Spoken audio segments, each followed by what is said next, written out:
Our speaker next is a wonderful person who I've just been thrilled to have a chance to get to know just a little bit in preparation for this conference for the first time. He has a range of experience he's going to be sharing. He currently, actually, though, just transitioned to a new position with the Vermont Partnership for Change, vtpartnership.org, which is a Nellie Mae funded collaboration between the Winooski schools and the Burlington schools, looking at creating positive change. And I'm just looking very much forward to the exciting work that they're going to be able to accomplish this year. But we'll go well beyond and talking about many of the other things that Hal has put together in his amazing careers. And without further ado, I'm not going to give him more. You have his information is in your handouts as well. And I'll just go ahead and welcome Hal to the stage. Thank you very much.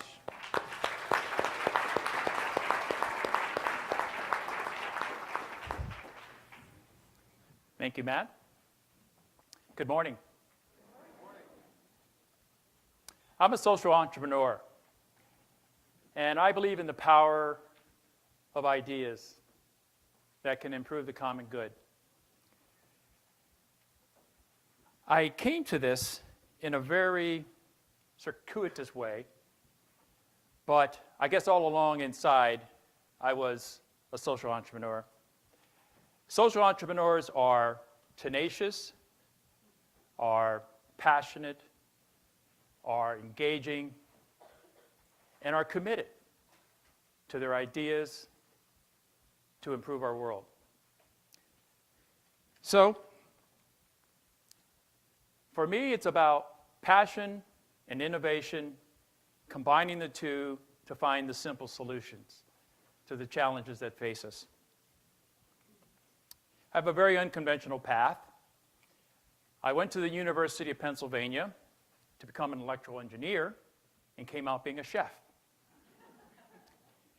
At 40 years of age, I experienced a midlife crisis. So I left the food service industry and ventured into the social service sector.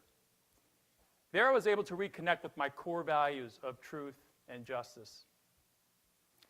And in 1996, I created the Good News Garage, a low-income car ownership program to help people struggling with transportation equity. And for that work, in 2000, I received an honorary degree, Doctor of Humanities, from St. Michael's College. Know thyself. What are your core values? What is it that motivates you? Where is your North Star? And if you want to discover or confirm your core values, I would suggest going to ethicalleadership.org. Very simple exercise, and it can help you rediscover or confirm those two important values that define who we are. Mine are truth and justice. And as I look back through all of my experiences and all of my stories, truth and justice is woven throughout that. And I have incorporated those two values into my own personal mission statement. I seek the truth to find justice for all. And that thread has been throughout all the work that I've done as a social entrepreneur. Social entrepreneurs are not afraid of risk. The journey is winding and twisting and full of curves. And they're also full of aha moments as well. So my journey began back in 1989 in Philadelphia. And out of the blue, I got this phone call from a friend, Brad, who had just relocated to the Inn at Essex as the food and beverage director. And he was part of the new campus of New England Culinary Institute. And when I look back on that phone call, it was really a calling.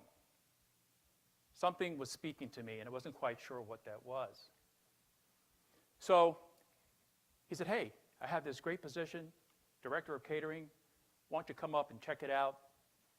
And I'll be honest with you, I wasn't quite sure what side of New Hampshire Vermont was on. I knew it was north, and I knew it was cold. So I took him up on the offer, came up and interviewed, It was love at first sight.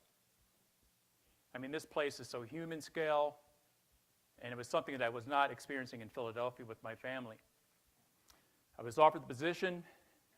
I was excited. Got back home to share that with my wife. And she's a great supporter of all of my crazy ideas, so we went with this one. But we used to romanticize, what would it be like if we could just pick up with the 3 kids and move to a foreign country? Well, in 1989, we moved to a foreign country where the first language is English, which is good. And it was Mother's Day in 1989 when I met this Lutheran pastor, Connie Parvey. She was visiting our church in Philadelphia.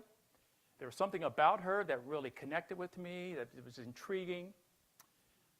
And then, less than 2 months later, I'm packing my bags to move to this place called Vermont. And you can only imagine that our support system, our friends, were just stunned, like freaked out, like, what are you doing? Why? Why are you leaving? And I remember saying to them, you know what? I'm not really sure why, but I believe I will find out when we get there. That first winter, my daughter Marissa joined the Essex Children's Choir. So we went to a holiday concert. I'm making my way through the crowd, and lo and behold, Connie Parvey walks right by me. So I turned around and tapped her on her shoulder and said, whoa. I know you. I've met you in Philadelphia. And lo and behold, it was Connie Parvey. So she invited us to come out to visit her church, Good Shepherd Lutheran, in Jericho. A couple months later, we took her up on it. Love at first sight. We joined the church and became Lutherans. So fast forward, 1993, I'm the chef down at the Capitol Plaza Hotel in Montpelier. Went through a major renovation. I was working 75, 80 hours a week. I was totally burnt out. I was done. So happened to be, it was a Mother's Day. I served the last cover. I took off my apron and walked out, not knowing where I was going. But I had it. I needed a change. I was totally stressed out. I was very fortunate that Chittenden Community Action in the Old North End here in Burlington, Jenny Wynn, who was then the director, saw something in me, and she hired me. And I really, literally never worked in the social service sector before. But what I realized, it was reconnecting me with my core values of truth and justice. And I loved the work. So I was there for 3 years. I became the associate director. And we all would rotate direct service. And one day it was my duty for direct service. And in walks Deborah, single mom, 2 kids, on welfare. And she just bought a piece of a car for $500 and couldn't drive it home. Had no brakes. And shame on Vermont, even to this day, we don't have a used car lemon law to protect people like Deborah. But that story outraged me, and I wanted to do something about it. So for about 2 weeks, I worked with Deborah, wanted to get the brakes fixed, get her money back, to find justice. And even though we weren't successful, this idea came to me. The Good Samaritan Garage, a program that would solicit donated cars from the community, recondition them, and provide them to people like Deborah for a couple $100. So I pursued this idea. Well, meanwhile, Lutheran Social Services of New England was in Vermont trying to establish its first program. LSS is actually the largest social service organization in the country. It's a faith-based organization. And you wouldn't know it because we Lutherans are pretty quiet about what we do. But Connie Parvey, my pastor, said, hey, we'd like to have you come to one of our meetings. We're going to be working on this key informant survey. We want to get out in the community to assess what are the needs. And I said, sure, I'll get involved. So I went out on a team. We brought back all these survey results. It was all about transportation equity and the lack thereof. But I saw the group struggling because LSS, they have these nursing homes, they have adoption programs, and every kind of programming in between, but nothing that dealt with transportation. So I befriended one of the pastors on that steering committee, and I said, hey, what do you think about this? I had a one-page concept, Good Samaritan Garage. He loved it. He got real excited about it. And I needed that because I didn't quite have the courage to present this kind of wacky garage program to this faith-based group. I just didn't think they were going to be open and receptive. But anyways, I saw them struggling in the 11th hour, not knowing what to do, and I made copies of this one-pager and circulated it to the group. And it was like a Pentecostal moment. I mean, the entire group was excited and buzzing, like this is it. This is what we need to do. He said, well, you know what? We only have one problem. I said, what's that? It's the name. There's a program here called the Samaritan Connection, and we're just afraid that we could just get, confused. And then I just blurted out, good news. And that was it. That was the start of the Good News Garage. But when I went home that evening, I got a ride with my pastor, Connie Parvey. And literally, the hair on the back of my neck stood up. Because right then and there, I realized why I'm here. So the Good News Garage was born July 1st, 1996, with a $35,000 startup grant, support from all the local Lutheran congregations. We had a small office at the congregation in South Burlington, Ascension Lutheran Church. We used all of the lots of all the churches to store our cars. I bought a tow dolly from my old Volvo, and I went all over New England picking up cars, and it just took off. And it really resonated because of timing. If you remember, back in 1996, President Clinton was going to end welfare as we know it. And he created this new model, welfare to work. Well, when you think about it, welfare to work. Well, for me, it was very clear. The two in that equation was transportation. So how are you going to get from welfare to work if you don't have a reliable vehicle in a very rural place like Vermont? It's not going to happen. So we were one of two organizations at that time that started. And it just took off. It grew beyond my wildest dreams. We started out making this big leap, getting a 2,000 square foot garage down at the end of King Street, which is no longer there. And I really believe in the idea of thinking big but acting small. And we quickly just grew. We ended up expanding into New Hampshire, Massachusetts, and Connecticut. We needed more space. We were struggling with meeting all the needs here in Vermont.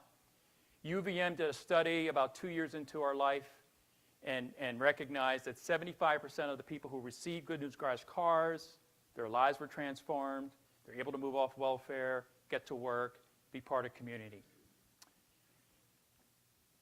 The legislature got behind it. We started getting funding. But meanwhile, we're building this plane as we're flying it. We didn't have a business plan. We didn't have startup capital. I mean, when I first started out, I was moonlighting at Klinger's baking bread, but I knew this was the thing to do. And there were challenges all along the way. There were times when, how am I going to make payroll in 2 weeks? Where's the next grant? Where's the next angel? But I learned throughout this whole process, I can only control that which I can have direct impact on. Otherwise, I have to let it go. And I went through that process over and over.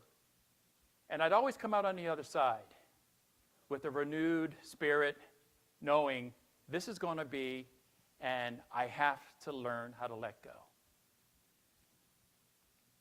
So we finally got to a point where we had to move. So the Vermont Transit Bus Barns was available. The Burlington Community Land Trust decided that they were going to be the fiduciary of a capital campaign. We needed to raise $1.7 million to outfit this 13,000 square foot space. And Congressman Bernie Sanders, who's now our senator, heard 2 different stories of women from the Northeast Kingdom whose lives were transformed because of Good News Garage cars. He committed to figuring out how to support and grow our program. A few months after I got that first call from one of his staffers, Warren Gunnels in DC, Bernie called me to say he had secured an $850,000 earmark for the project. A year later, we raised the other half. It was an amazing ride. People got it. And we all get it when we wake up in the morning and go out to the car and it's a no start and your life is topsy-turvy. How am I going to get the kids to school? How am I going to get to work? And so forth. And I think that's why this program has really, really survived and excelled, because we all get it, how important transportation is. So, in conclusion, it's important that you know your core values. Who are you? What is your North Star? And how do you listen for that calling? Because we're all challenged with time and not enough to do enough. But I believe we're all given an opportunity to make a difference. And those opportunities are called days. We get them one at a time, no guarantee for tomorrow. So every now and then we have to step up because it's our turn to respond to that calling. Know your passion and know it well, because it will see you through the thick and thin. Think, act, big, small, change the world as we know it, and you too can see where your passion will lead. Thank you.